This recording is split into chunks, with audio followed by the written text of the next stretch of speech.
लड़का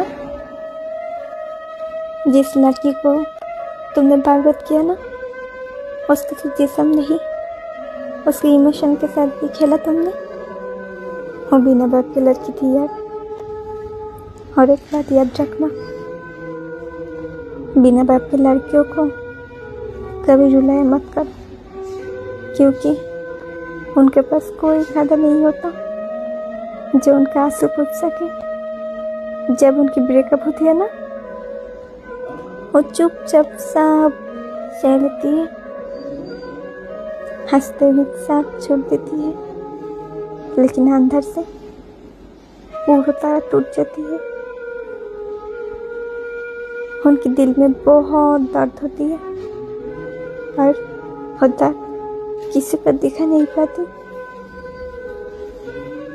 मरने के आखिरी दिन तक वो अंदर ही अंदर जीते जीते मरती रहती है।